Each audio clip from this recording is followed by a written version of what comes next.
É esse o telefone?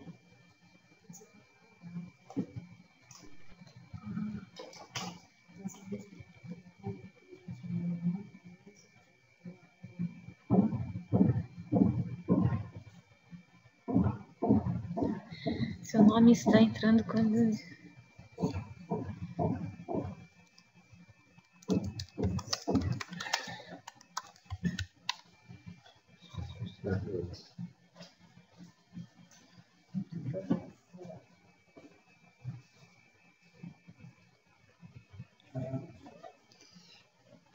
Eu teria que ter da autorização aqui, palestrante, para ficar aí. É.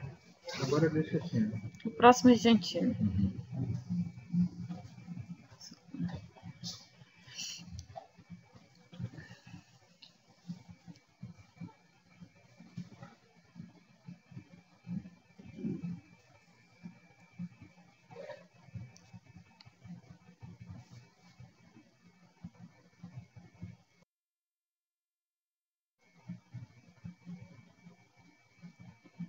Nossa!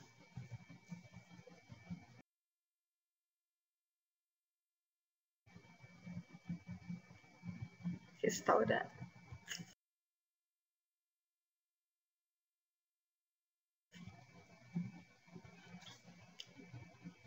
Foi.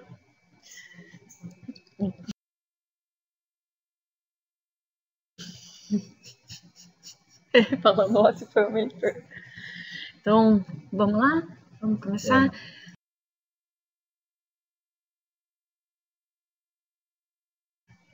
São 2 horas.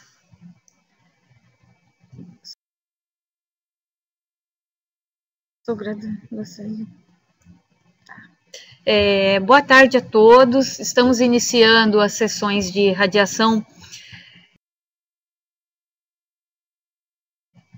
e saúde pública deste ano, né? Então, serão oferecidas 8 palestras, sempre na última segunda-feira do mês, às 14 horas, tá? A programação está no site da Rede RUT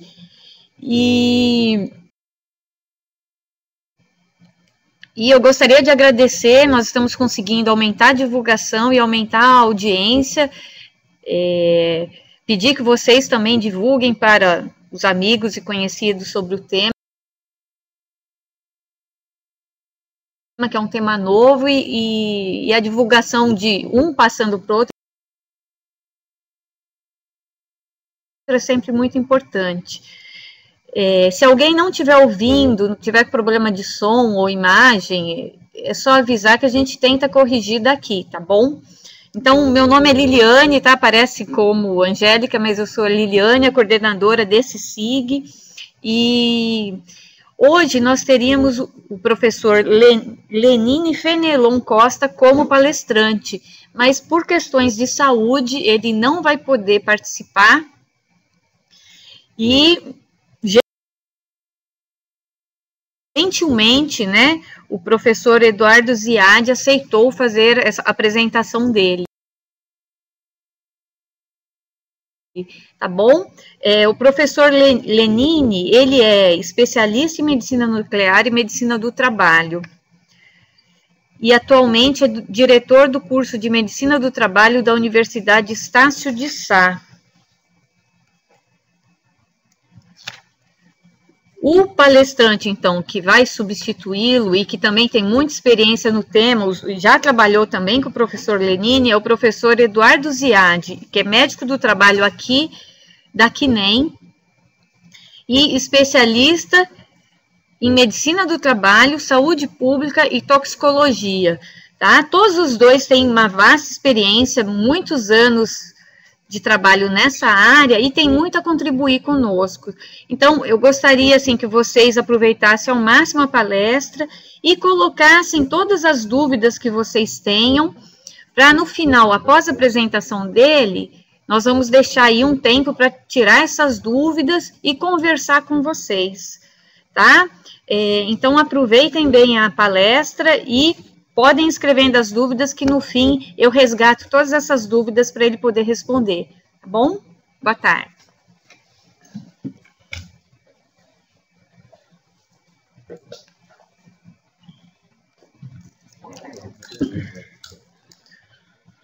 Eu passo aqui, né? Bom, boa tarde. Como a doutora Liliane falou, eu estou substituindo o doutor Lenine, que infelizmente por questões de saúde não pôde dar essa aula, e eu também gostaria de acrescentar que a apresentação foi toda preparada por ele, tá?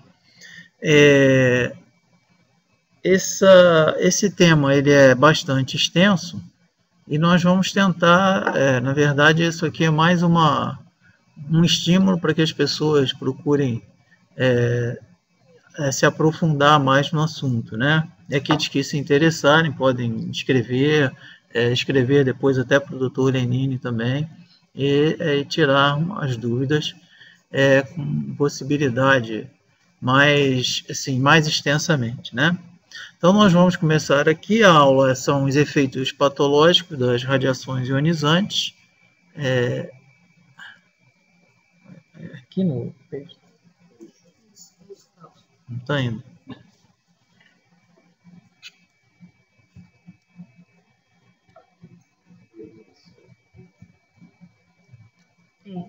Tá, vamos aqui então. Tá. Então, vamos lá. Radiações e patologias. Inicialmente, nós vamos fazer uma pequena diferenciação entre as radiações não ionizantes, cujos efeitos são essencialmente térmicos, né? E as radiações ionizantes, que é o assunto da nossa aula. As radiações ionizantes, elas causam alterações moleculares, celulares, teciduais e até sistêmicas, né? As radiações não ionizantes têm mais um efeito superficial, né, sobre a pele, efeitos térmicos, e que causam mais queimaduras, né?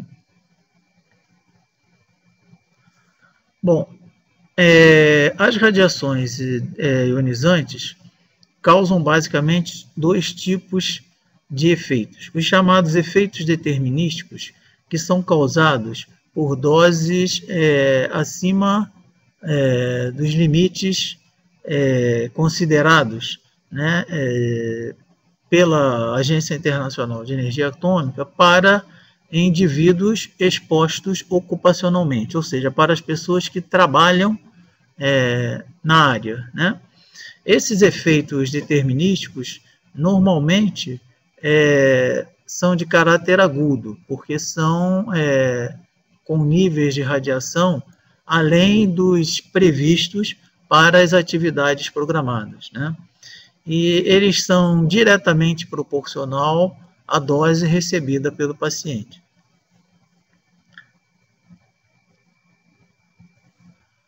E os outros efeitos, então, são chamados efeitos estocásticos ou efeitos de baixas doses. Nesses efeitos, não há um limiar de dose, ou seja, qualquer dose a longo prazo pode levar a algum efeito sobre o organismo, tá? Eles são imprevisíveis porque atualmente não se consegue saber qual dose e em qual trabalhador elas vão se manifestar, né? Então, existem riscos de alterações cromossomiais e até a carcinogênese, né? A produção de tumores. Esses efeitos estocásticos, eles são considerados mesmo para as doses abaixo dos recomendados para os indivíduos expostos ocupacionalmente, porque é importante salientar que existe a chamada suscetibilidade individual. Então, nesse caso, fica muito difícil, por isso eles são imprevisíveis, de se saber qual trabalhador exposto a determinada dose pode ou não apresentar esse tipo de alteração. Em função disso, é que, na verdade, esses limites para as doses de radiação é diferente dos limites previstos, por exemplo, para as substâncias químicas.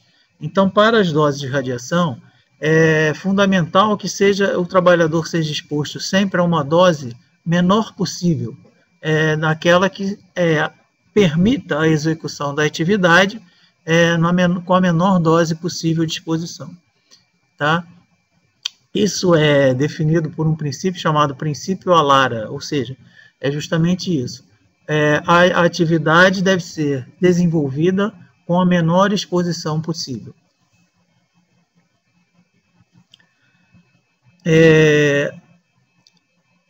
Outro ponto interessante, importante, é a questão da radiosensibilidade. Os tecidos que têm uma taxa de diferenciação e uma taxa de mitose mais elevada, eles apresentam uma maior radiosensibilidade. Então, é o caso das gônadas, da medula óssea, das mucosas do aparelho digestivo, né, principalmente as células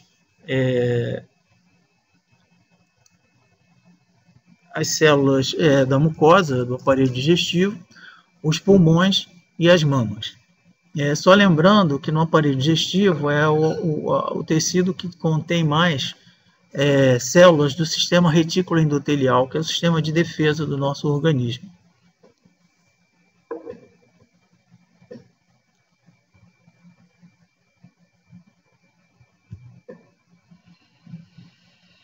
Bom, de um modo geral, os efeitos das radiações ionizantes podem ser classificados em efeitos sobre o núcleo da célula, né, agindo diretamente sobre o DNA, com as alterações cromossomiais, são chamados efeitos diretos. E os efeitos sobre o citoplasma da célula, né? Então, agem sobre a água intracelular e as organelas das células, né? Na alteração, na ação sobre a água e também sobre outros elementos do citoplasma, podem provocar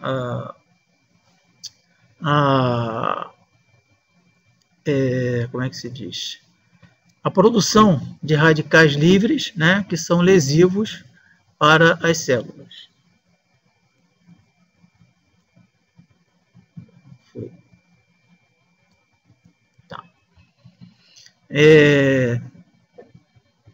Em relação à exposição acidental, é importante salientar que nos casos de acidente, a exposição à radiação, ela é secundária, né? Porque normalmente pode acontecer lesões mais importantes, como paradas respiratórias, lesões graves, como fraturas externas, hemorragias graves, e esses quadros têm que ser tratados antes de se preocupar com a questão da exposição da vítima às radiações ionizantes. Obviamente, porque não adianta você se preocupar com isso se você não reverter, por exemplo, uma parada cardíaca, uma parada respiratória.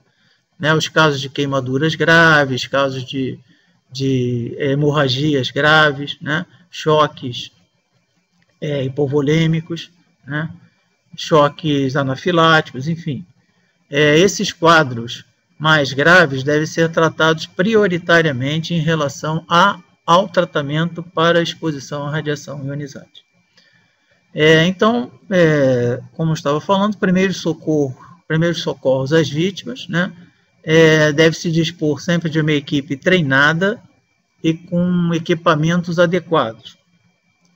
Na verdade, em relação à radiação ionizante, falar de equipamento de proteção individual é meio complicado, porque, na verdade, não se consegue evitar a exposição. A gente consegue controlar e saber qual foi o nível de exposição que ocorreu. mas não existem equipamentos de proteção individual, como em outras áreas da medicina do trabalho, que a gente possa evitar ou minorizar essa exposição. Bom, então, como eu falei anteriormente, tem que se observar também a questão das lesões combinadas, né, com traumas, feridas, fraturas, enfim. Procurar avaliar o nível de consciência do paciente, a manutenção dos sinais vitais, né, a manutenção da vida do paciente, e, por último, avaliar-se também se houve somente uma irradiação do paciente ou se houve também uma contaminação. São duas coisas que nós vamos fazer a diferenciação mais adiante, né?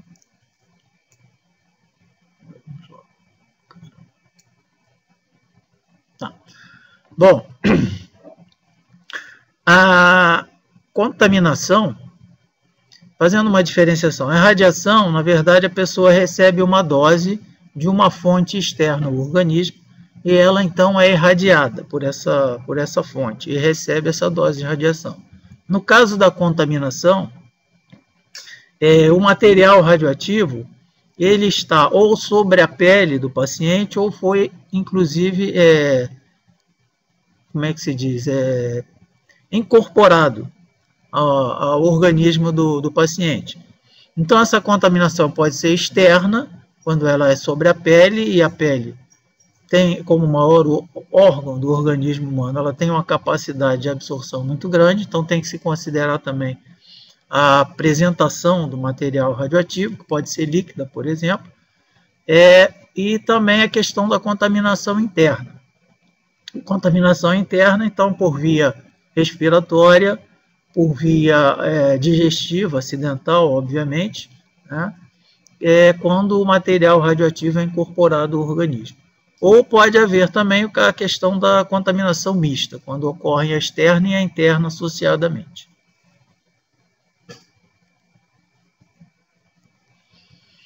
Bom, na questão dos primeiros socorros, do atendimento inicial, tem que se verificar os ferimentos, né?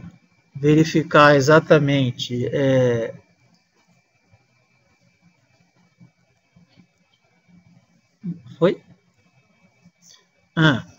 verificar o tipo de ferimento, se ele não precisa ser tratado antecipadamente a questão da radiação ionizante, né? Depois se procede à limpeza dessa pele ou das mucosas íntegras, usando água morna, um sabão neutro e uma escovação suave para não aumentar a lesão da pele, que facilita a absorção da substância, né? Também tem que se proceder à limpeza dos cabelos, dos olhos, narinas, enfim. Pode-se usar também cremes como barreira protetora e, por último, então, você proceder à monitoração dessa exposição à radiação.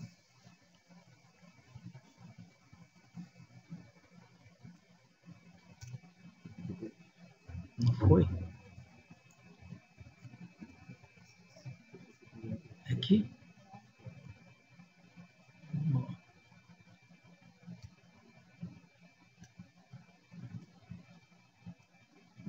Aqui? Bom, no caso da contaminação interna, as principais técnicas são o uso da sonda nasogástrica, né, para tentar se eliminar material ingerido, a lavagem brônquica, no caso da aspiração ou da inalação desse material. Pode-se tentar também a aceleração da eliminação desse material, dependendo da sua via de eliminação, dependendo do elemento que foi incorporado. Pode-se fazer também a diluição, tentar-se fazer a diluição desse material, e também a quelação. A quelação, na verdade, é o uso de substâncias que, como o azul da Prússia, né, o DPTA, o EDTA e o DMSA. São substâncias que se ligam a esse material que foi incorporado, facilitando a sua eliminação e, às vezes, até a sua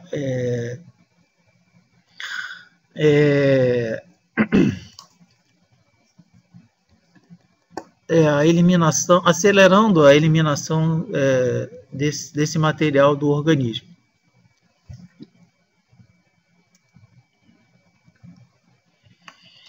Bom, em relação às lesões causadas pela radiação, elas podem ser caracterizadas como agudas ou como lesões crônicas. São observáveis em pacientes com radioterapia, pacientes submetidos à radioterapia, né? Bom, normalmente não deverão ocorrer em pessoas expostas ocupacionalmente, que isso, no caso dessa ocorrência, que são caracterizados os chamados acidentes de trabalho nessa área, né? Mas normalmente essas exposições de caráter ocupacionais deverão ser programadas, né, para justamente tentar se evitar essas situações.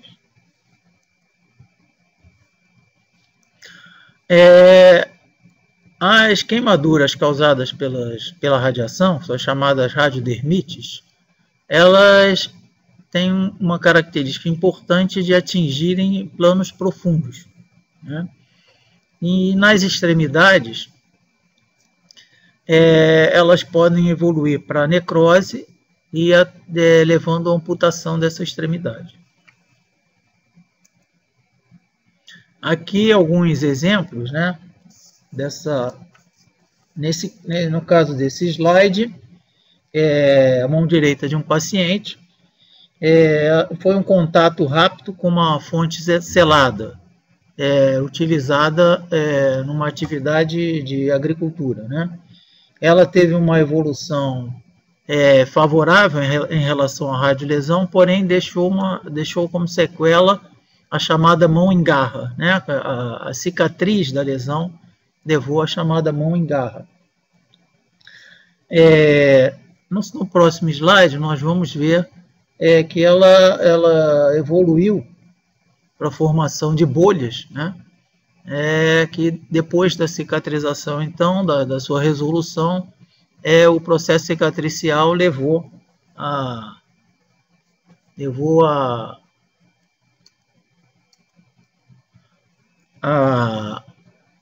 sequela da chamada mão em garra. Essa outra lesão aqui já é uma lesão de exposição à coxa de uma fonte não selada, né, de material radioativo, que levou a uma grande área de necrose, né? Essa lesão evoluiu desfavoravelmente, tá? Foi causada por radiação gama. Ela evoluiu desfavoravelmente, atingindo inclusive planos profundos, planos musculares. Foi feito desbridamento cirúrgico da lesão para exposição e para tentativa de uma resolução da cicatrização, né? Infelizmente, o processo cicatricial não foi bem sucedido, né? Inclusive a tentativa de reposição cirúrgica, né, de enxertia. Bom, outros efeitos da radiação, da exposição à radiação ionizante, permitir mais um acesso aqui. Tá.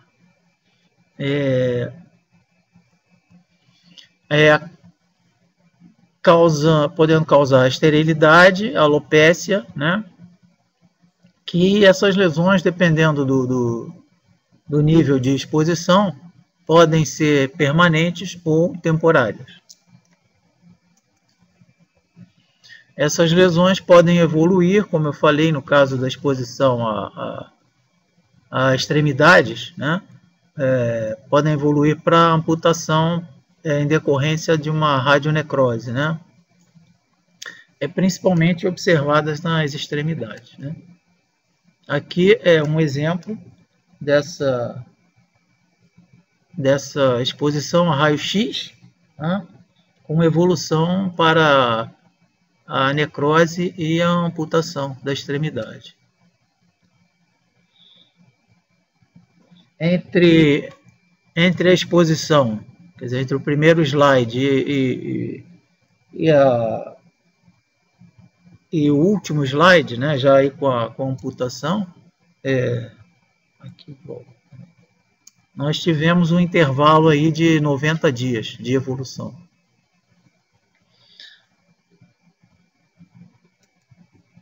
Bom, agora vamos falar um pouco sobre a chamada síndrome aguda da radiação, que é a exposição do indivíduo a doses muito elevadas de radiação. São exposições de caráter acidental, seja em acidentes nucleares ou em acidentes radioativos, né? Então, a síndrome aguda de radiação consiste num conjunto de sinais e sintomas decorrentes da exposição à radiação ionizante sobre um determinado organismo, seja de um trabalhador ou mesmo de uma pessoa não exposta ocupacionalmente, qualquer pessoa do público que pode ser exposta em função desse acidente. Essa exposição pode ser parte do organismo ou uma exposição total de todo o organismo, né? Ela se manifesta num espaço de tempo curto, em função da alta dose recebida, né? De caráter não intencional. Aqui são uns exemplos, né? Essa fase, a chamada fase hematopoética, com a agressão ao tecido sanguíneo, ela ocorre com doses em torno de 100 a 600 centigraus. A chamada fase gastrointestinal pode ocorrer entre doses de 600 a 2.000 centigraus. E a chamada dose, efeito cerebrovascular, a fase cerebrovascular, com dose superior a 2.000 centigraus. Aqui só exemplificando a questão das alterações, entre 100 e 200 centigraus, a gente já pode ser observado uma redução celular no sangue periférico, certo? Com um discreto dano já à medula óssea. Entre 200 e 600, já pode apresentar um dano de moderado a severo na medula óssea e uma alteração leve do trato gastrointestinal. Entre 600 e 2.000, já pode apresentar um quadro de pancitopenia, danos importantes do sistema gastrointestinal, pneumonites e distúrbios cognitivos. Acima de 2.000 centigraus, então, pode-se observar já o colapso cerebrovascular, febre e choque. Bom, na fase hematopoética, o alvo consiste principalmente nas células do células-tronco da medula óssea, né? Sangue circulante com queda inicial dos linfócitos, né? Uma linfopenia, seguida por uma queda de granulócitos, plaquetas e hemácias. Obviamente, a sobrevida desse paciente é sempre dependente da dose recebida e do tratamento adequado. Eu diria que mais em função da dose recebida, uma vez que o tratamento nem sempre ele consegue reverter esse quadro de exposição. Bom, evoluindo então para a fase gastrointestinal, além dos sintomas que nós já vimos anteriormente, somos os provocados pelo dano à mucosa intestinal, que são altamente sensíveis às radiações. Como eu falei, são células extremamente sensíveis, né? Tem uma radiosensibilidade muito elevada. Nessa fase, o paciente pode apresentar náuseas, vômitos, diarreia, sangramento com um consequente desequilíbrio hidrossalino, um quadro infeccioso e quadro de ulceração intestinal. Essa questão da infecção, como eu falei anteriormente, a mucosa do nosso aparelho digestivo é o órgão que contém maior quantidade de células do sistema retículo endotelial, que é o nosso sistema, é o sistema de defesa do nosso organismo. Em função disso, então, expõe o paciente a quadros infecciosos por queda da imunidade do paciente. Bom, e por último, a fase cerebrovascular, adicionando-se aí os sintomas de alterações morfológicas e funcionais do tecido cerebral, que pode levar a um colapso cerebrovascular, um quadro febril e o estado de choque. Bom, quanto ao prognóstico, na fase hematopoética, pode ocorrer a morte do paciente por infecção ou um quadro de hemorragia, né? Como eu falei anteriormente, a possibilidade da sobrevida desse paciente está sempre relacionada à dose de exposição da radiação. Na fase gastrointestinal, mais uma vez aqui a morte por quadro infeccioso, desidratação grave, né, com um grave distúrbio hidroeletrolítico também. Mais uma vez, a probabilidade de sobrevida também vai depender da dose de radiação recebida. Na fase cerebrovascular, após a exposição à radiação, a vítima apresenta um quadro de confusão severa, náusea, diarreia líquida, sensação de queimadura cutânea, né?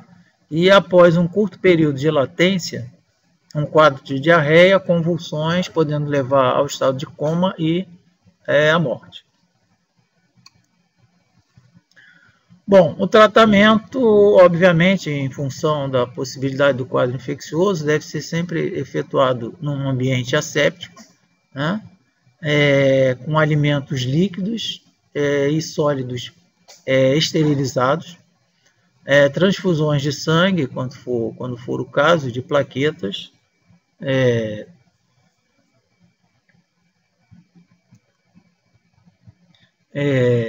uso de antibióticos, antifúngicos, né? Reposição hidroeletrolítica e, se for o caso, também a possibilidade de realização de transplante de medula óssea. Tem-se utilizado também, vamos voltar aqui. Tem-se utilizado também citocinas e eritropoetinas.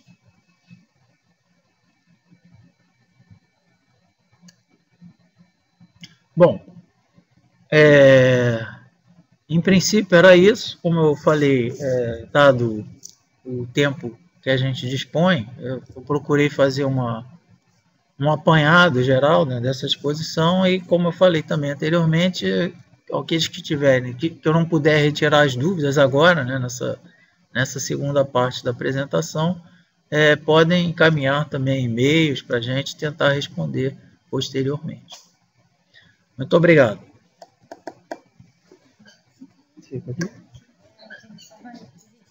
Tá. Obrigada pela palestra, Ziad. Então, agora nós vamos abrir o tempo. Nós temos ainda praticamente meia hora da sessão, então nós gostaríamos que vocês tirassem as dúvidas, até da terminologia. Tem alguns termos que eu sei que é difícil para alguns entenderem, então a gente está aqui para tirar essas dúvidas, tá? Eu vou fazer, enquanto vocês escrevem ou tiram as dúvidas, eu vou fazer uma pergunta aqui para abrir a sessão, que é uma coisa que eu mesma fiquei em dúvida, eu acho que muitos de vocês. Então, assim, o que é uma fonte selada? Bom, o que é uma fonte selada? É um material radioativo que está enclausurado, né, num dispositivo, e que é utilizado normalmente para pesquisas nessa área nessa área nuclear, de modo geral, né? Não só para a área de medicina, mas também na área de física, de química, enfim. São utilizado também para a indústria, né? São fontes que estão enclausuradas, né? Elas têm uma capa de alumínio, né? E elas então quer dizer, uma fonte controlada, digamos assim, né? Para evitar, ela evita contaminação da pessoa que está utilizando, né? Do profissional que está utilizando esse tipo de material.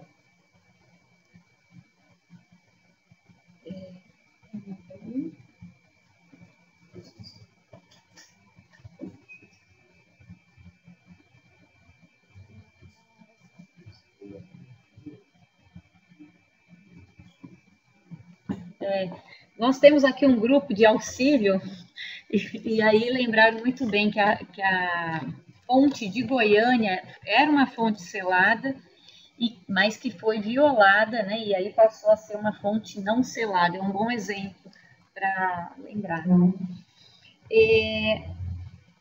Uma dúvida, Ziad. Você falou da diferença da irradiação para a contaminação, mas aí uma pessoa pode, em determinados momentos, ir sofrendo irradiações. Como que é o controle disso? Porque a contaminação é muito mais sério, né? Tem todo um protocolo, mas e se a pessoa sofre em determinados momentos processos de irradiação? Tem também um protocolo? Como que isso funciona? No caso da irradiação, como eu falei anteriormente, na verdade não existe um equipamento de proteção individual para a radiação, como para os outros agentes nocivos, no caso da medicina do trabalho. Está entendendo? Então, o paciente, ele tanto pode ser irradiado ocupacionalmente, com doses, com pequenas doses, como eu expliquei anteriormente, como ele pode ser irradiado num evento acidental, tomando uma dose elevada, né?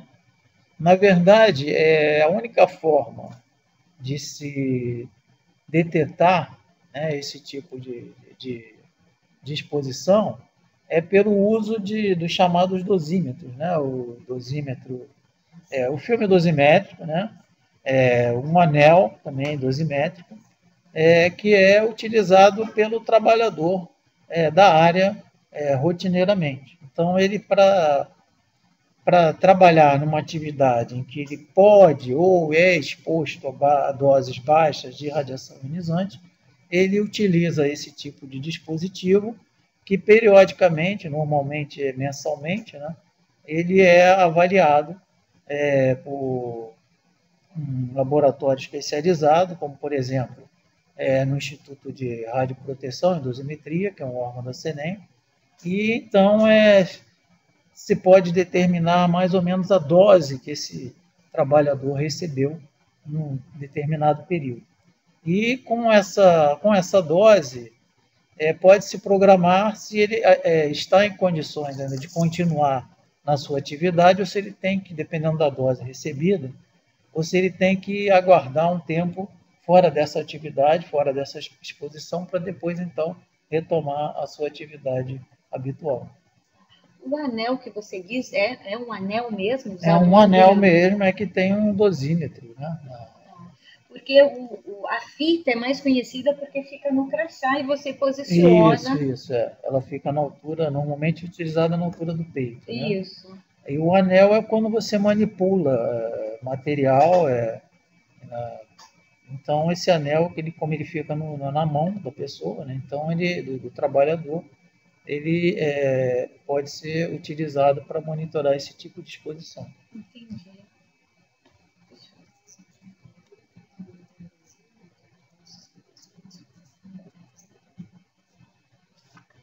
Você quer falar? Quer falar? Quer complementar? Quer complementar?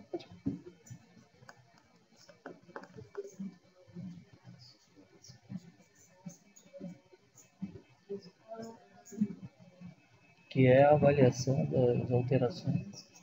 Sim.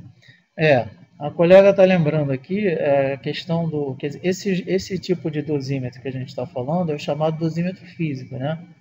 Mas existe o chamado dosímetro biológico, que é a avaliação das alterações, das aberrações cromossomiais, que podem acarretar as pessoas que não trabalham nessa área, que, portanto, não utilizam esses dosímetros regularmente, então podem ser avaliadas dessa forma, para saber se aquele nível de radiação, aquela dose que ela recebeu, chegaram a causar alguma alteração cromossomial. Novamente, se remetendo aqui ao caso de Goiânia, aquelas pessoas que romperam aquela fonte, né, e se expuseram ao césio, elas não estavam utilizando nenhum tipo de dosímetro, né, porque elas não era a atividade delas. Então, elas foram avaliadas dessa forma, com essa dosimetria biológica. Eu estou vendo aqui que o Wagner está digitando uma pergunta, mas não está aparecendo para a gente. Então tá. E aí, uma outra coisa que você explicou é um pouquinho... Você falou um pouco sobre a diluição, mas no processo de tratamento, o que seria diluição? Seria a ingestão de água mesmo? Seria a utilização de soro, os dois? Essa parte de tratamento, isso vai depender assim, do material que causou, ao qual a pessoa foi exposta, a forma de apresentação também desse material, que pode ou não haver a possibilidade de tentar se diluir esse material, dependendo da toxicocinética dele, da toxicodinâmica, né? E então ele pode-se tentar fazer uma diluição desse material no organismo. Entendi. Apareceu a dúvida do Wagner. Diante do alto risco de contaminação, seja pelo próprio risco potencial da radiação, e levando em conta o custo-benefício, quais seriam as possíveis áreas que poderiam ser remanejadas para substituição de outros processos, para diminuir a contaminação por radiação sem interferir no desenvolvimento das necessidades atuais da humanidade, né, com relação à utilização da radiação? Essa pergunta é interessante, porém, assim, é óbvio que não se utiliza material radioativo, fontes de radiação, sem que aquela atividade sem que seja requerido para a execução daquela atividade. Então, obviamente, se houver uma alternativa de se utilizar uma outra forma, né, seja de tratamento médico, seja de execução de alguma atividade na área de engenharia, enfim, de produção de energia, enfim, isso obviamente que deve ser avaliado. Mas, né, nesse caso, que nós estamos, obviamente, avaliando aqui, são as atividades em que não podem ser executadas, infelizmente, sem o uso da radiação ionizante. Como eu falei anteriormente, existe um princípio chamado princípio ALARA, que preconiza que toda e qualquer atividade que exija o uso de fontes, material radioativo, de radiação ionizante, ela seja executada com o mínimo possível de exposição para o trabalhador, né? O mínimo possível que não inviabilize a execução daquela atividade. Pode-se utilizar diversos artifícios, quando for o caso, se for plausível, né? Como, por exemplo, fracionar essa atividade entre vários trabalhadores para que a exposição, então, seja dividida, digamos assim, né? Entre esses trabalhadores. Então, obviamente, que quando houver a possibilidade de não se utilizar técnicas radioativas ou nucleares, deve-se preferir o uso de outras técnicas que não exponham os trabalhadores à radiação ionizante. Lucas está digitando também. Eu acho que vale a pena explicar o conceito de sobrevida, né? Que seria, a partir do momento que foi detectada a doença ou o quadro, né? O tempo que a pessoa sobrevive com essa doença, né? Então, porque nós estamos falando, você, né, apresentou, falou bastante sobre sobrevida, mas tem algumas pessoas que não sabem bem o conceito. Não sei se você quer comentar. Veja bem, aí nós temos dois aspectos. A questão da exposição acidental a altas doses, né? Os chamados efeitos determinísticos, né? Que, obviamente, além da dose de exposição do acidentado, vai depender também do próprio organismo do acidentado. É o que a gente chama em medicina de predisposição individual. Isso pode variar de paciente para paciente, pode não, varia, né, de paciente para paciente. Então, uma determinada dose pode ou não acarretar aquele tipo de sintomas que eu coloquei. Obviamente, aquilo o que está citado ali é uma espécie de um dado estatístico, né? Se observou, dentro daquela variação de dose, aquele tipo de sintomatologia. Agora, nos casos da chamada exposição de baixas doses, as exposições estocásticas, as doses estocásticas, então realmente aí é mais difícil ainda você dizer, ou você predizer, né? Até mesmo o tempo de surgimento de um quadro consequente a essa exposição. Por exemplo, as lesões cancerosas, elas podem levar 20, 30 anos para se manifestarem. Em função disso, por exemplo, é que se preconiza a guarda dos dados de exposição dos trabalhadores dessa área e também do seu prontuário médico por no mínimo 30 anos após o término da exposição ocupacional desse trabalhador. Lucas, em relação às atividades que necessitam de radiação para serem executadas, você considera as medidas de proteção utilizadas pelos trabalhadores que têm contato com essa radiação suficientes? Como eu falei,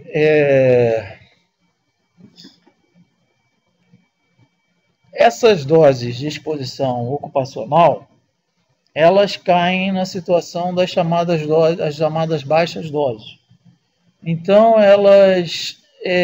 o que se faz com o uso do dosímetro é você controlar se aquele trabalhador atingiu o limite de exposição anual preconizado pela Agência Internacional de Energia Atômica. Se, digamos, num mês de atividade ele atingiu esse limite de 1 ano,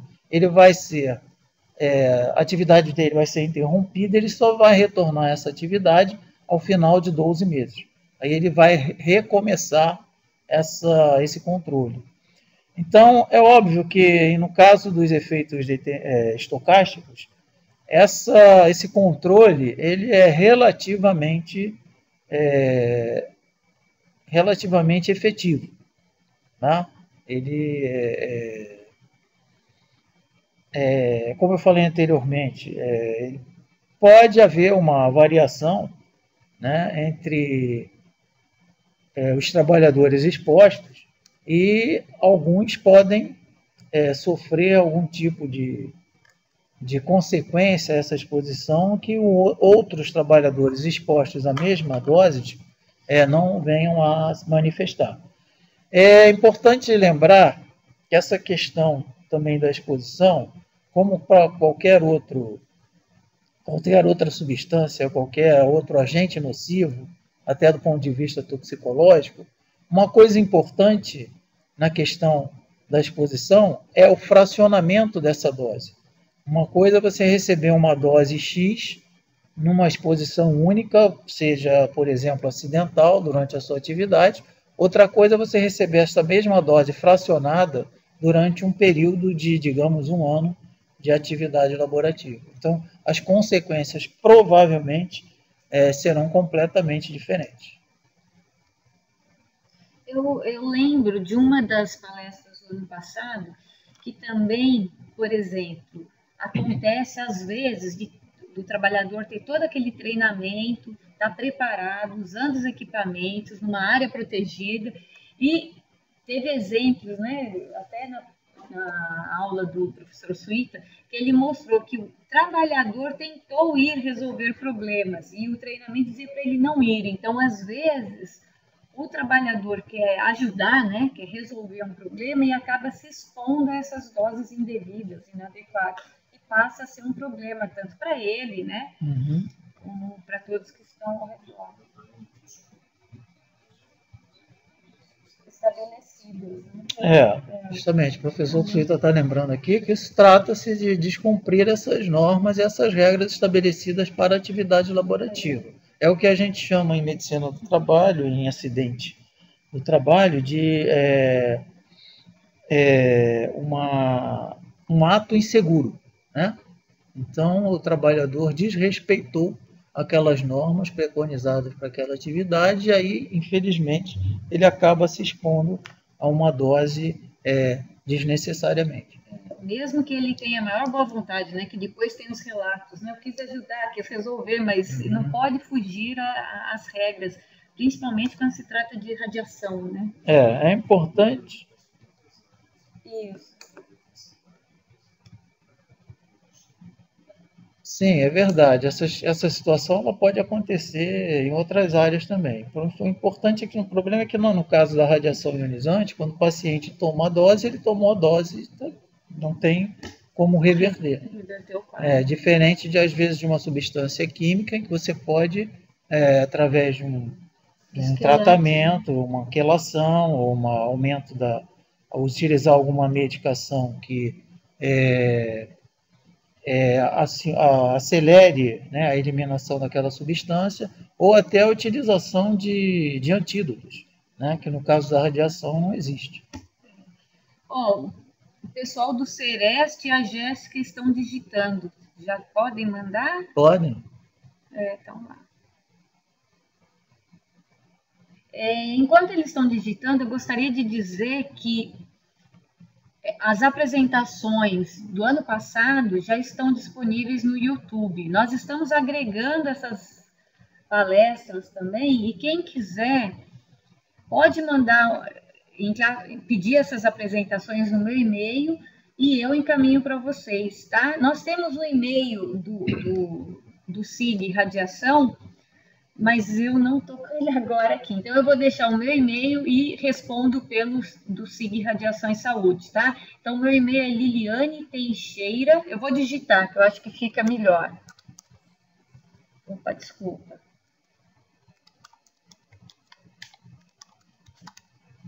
Teixeira, arroba. ENSP, que é a Escola Nacional de Saúde Pública, .fiocruz.br, tá? O Sereste, gostaríamos de saber, enquanto Serviço de Vigilância em Saúde do Trabalhador, qual a relação da radiopatologia com os processos de trabalho mais frequentes e qual a experiência da Fiocruz frente a essa vigilância? Bom, em relação à primeira parte,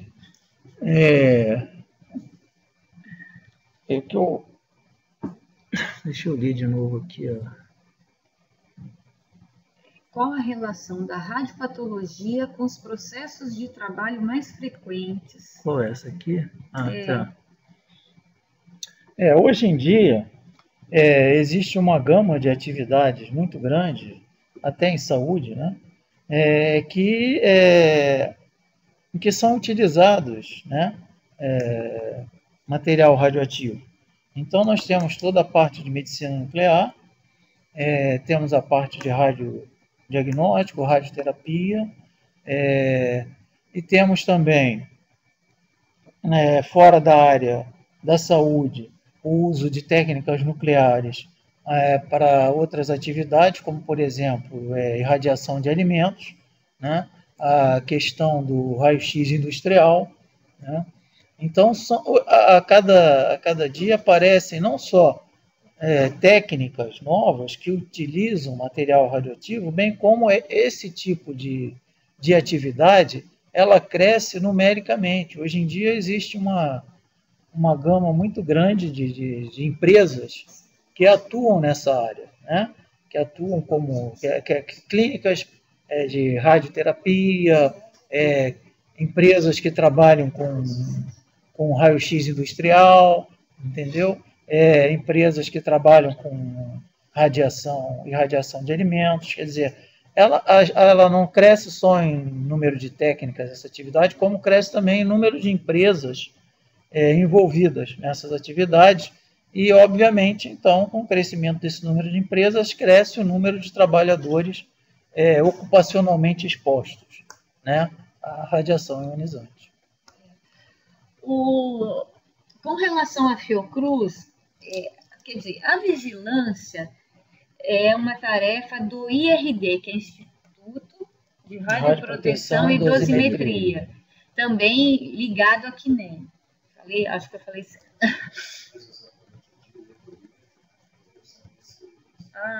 Principalmente a Diretoria de Radioproteção e Segurança, tá?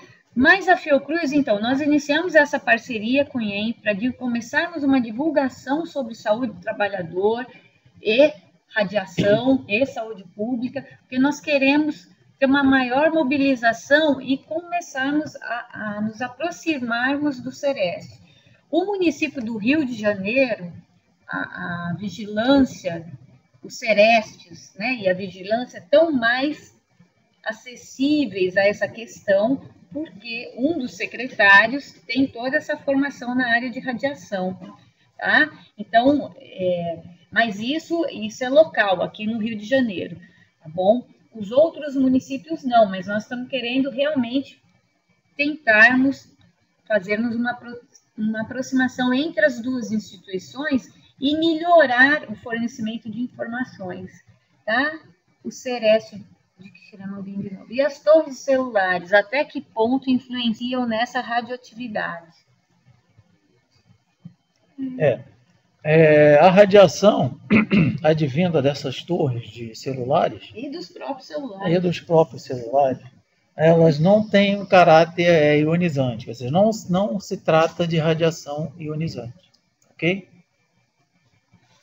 Trata-se de radiação não ionizante. Mais alguém?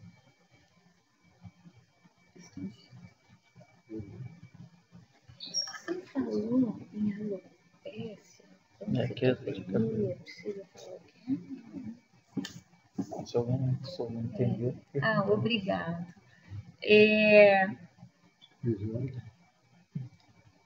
Tem mais alguém? A Jéssica começou a digitar e parou. Eu não sei se ela vai querer tirar dúvida. Pode falar também. Pode falar, gente. Quem tem a opção do áudio, a gente também escuta aqui, como vocês nos escutam aí.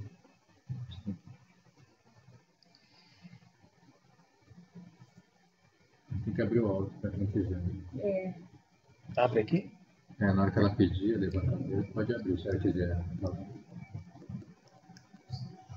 Você sabe que não estou vendo. Ele que viu. Está digitando. Está digitando? Tem dois. Jéssica e Wagner estão digitando. Olha, nós agradecemos aí a audiência, tivemos 17 participantes, estamos conseguindo aumentar o público e a divulgação. Quem souber também de eventos na área, congressos, seminários, também pode nos avisar que a gente pode preparar um material para enviar para vocês.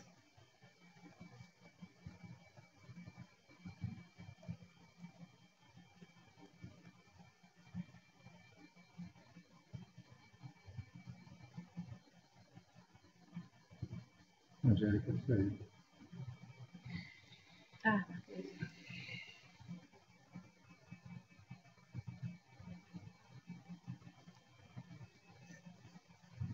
Wagner, a nível do Brasil, que órgão monitora esta exposição específica de radiação ocupacional e como ela é feita? Então, é isso que eu ia dizer. Não, veja bem,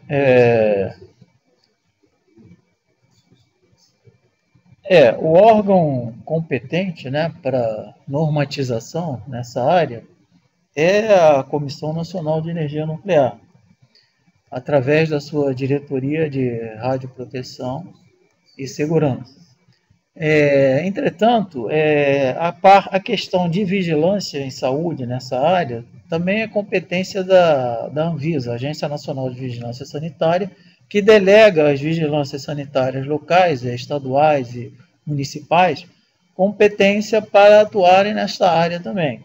Então, por exemplo, a fiscalização de empresas que trabalham utilizando técnicas nucleares está sob responsabilidade da Vigilância Sanitária Municipal. Então, que está, teoricamente, aparelhada para... existe uma legislação própria, né, para avaliar a exposição ocupacional à radiação ionizante.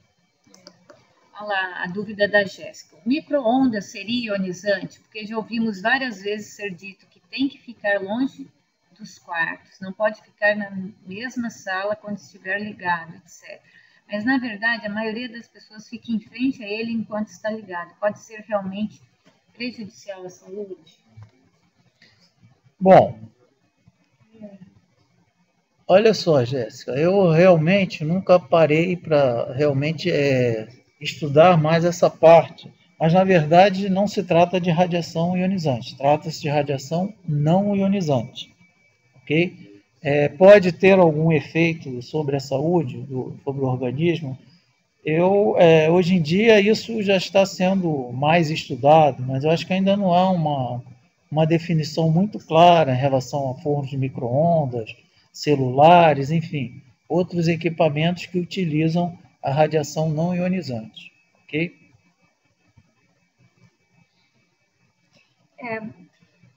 Eu acho que deu o nosso tempo, são 3 horas.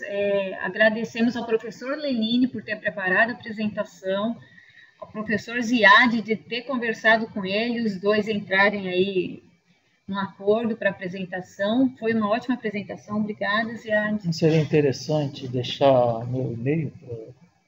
Isso, você pode escrever? O professor Ziad Eu vai vou deixar o meu e-mail, se alguém quiser escrever e perguntar mais alguma coisa, tá?